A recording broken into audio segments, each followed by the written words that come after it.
L'édition régionale de ce mercredi 19 décembre. Bonjour à toutes et à tous, bienvenue dans cette nouvelle édition. Sans plus attendre vos prévisions météo, avec encore un temps perturbé, nuageux et même pluvieux la nuit prochaine et demain jeudi.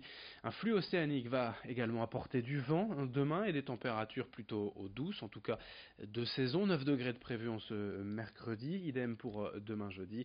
9 degrés du littoral à la Côte d'Opale jusqu'à la métropole lilloise. Les prévisions météo complètes bien sûr après ce journal. À la une, d'abord dans l'actualité sociale, la colère des forces de l'ordre après un mois de mobilisation face aux gilets jaunes. Notamment, plusieurs syndicats de police appellent aujourd'hui à une journée d'action. Certains commissariats resteront fermés toute la journée en ce mercredi, les policiers ne prenant aucune initiative de patrouille, de contrôle ou d'accueil de plaintes. Seuls le 17 et police secours sont actifs. Depuis plusieurs semaines, la situation est tendue pour les forces de l'ordre mobilisées presque en continu pour gérer la crise sociale et la mobilisation, les manifestations des gilets jaunes. Certains congés ont été reportés, voire même annulés.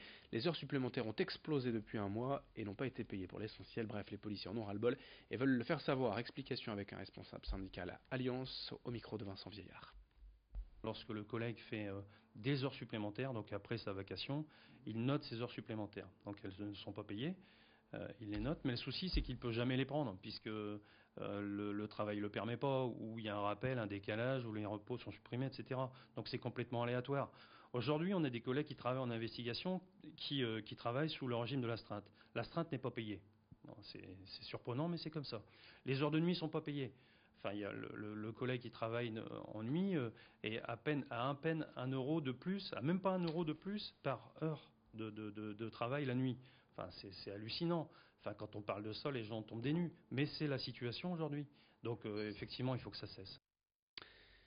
Et pour tenter de calmer cette fronde des forces de l'ordre, je vous rappelle que le président de la République, Emmanuel Macron, avait annoncé une prime exceptionnelle de 300 euros pour les policiers en 2019, laquelle a été votée hier par l'Assemblée nationale.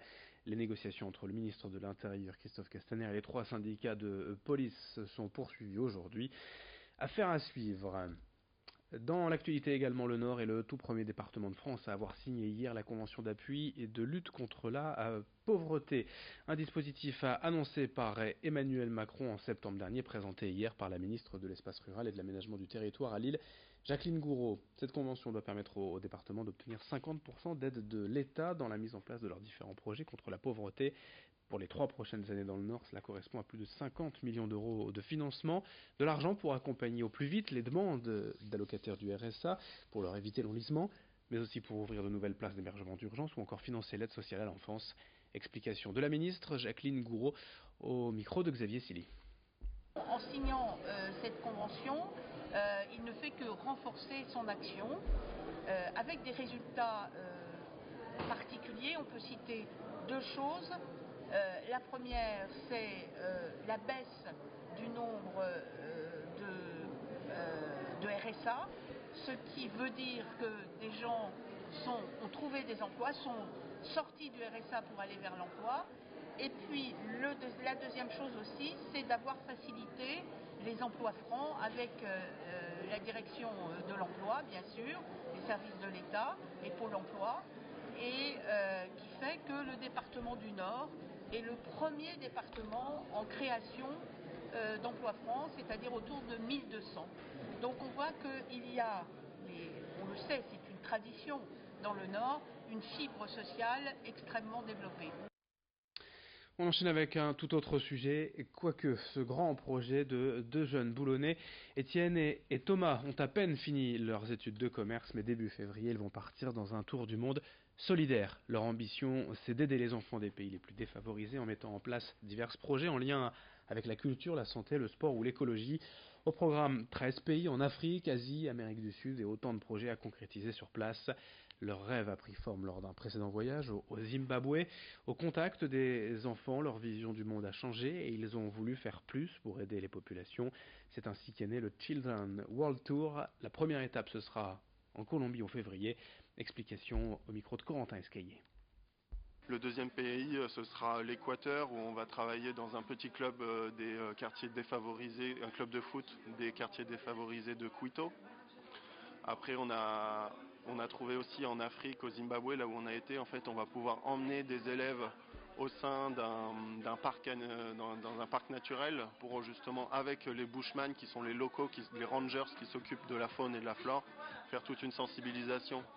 En Zambie, en Afrique, on va plus se concentrer sur les adolescents et on va faire une campagne de sensibilisation contre le sida. Donc on essaie justement de trouver, toujours en accord et en fonction des besoins sur place, une nouvelle mission pour changer le quotidien des enfants. Dans ce journal également, on s'intéresse à cette initiative d'un collège de Marcq-en-Barœul pour faire lire les élèves chaque jour. À 13h45 après le repas, ils ont un quart d'heure de lecture obligatoire et surveillée. C'est un rendez-vous quotidien pour leur permettre de lire ce qu'ils ont envie. Toutefois, un roman, des BD, des magazines. L'important, c'est d'amener les ados à se poser, prendre le temps de lire, parcourir les pages. Ce programme a déjà été mis en place dans certains collèges privés et vient surtout d'un simple constat des enseignants, des profs de français notamment, une baisse évidente du niveau de lecture et du simple plaisir à lire, d'ouvrir un livre ces dernières années. Depuis quelques semaines, les premiers résultats sont déjà là avec un intérêt croissant des élèves pour ce rendez-vous du midi. Explication au micro de Xavier Silly. On a des élèves qui nous disent « je ne lis jamais », qui continuent à ne pas lire le soir chez eux, mais qui lisent pendant un quart d'heure, au moins un quart d'heure par jour, ils ont un livre.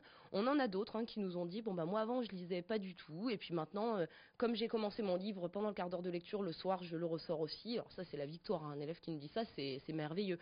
On a beaucoup d'élèves, ça ils vous le diront mieux que moi, mais on a des élèves qui n'ont plus honte de sortir un livre à la récré, qui sortent spontanément un livre dès qu'ils ont fini un exercice, etc. Chose qu'on ne voyait absolument pas avant. Jamais. Ou alors chez des cas des cas rarissimes, les élèves qui sortent les livres pour lire. Non, on le voit quand même beaucoup plus. Fin de cette édition, merci de l'avoir suivi, merci de votre fidélité. Dans un instant, d'autres informations, d'autres images à suivre. Merci d'être avec nous.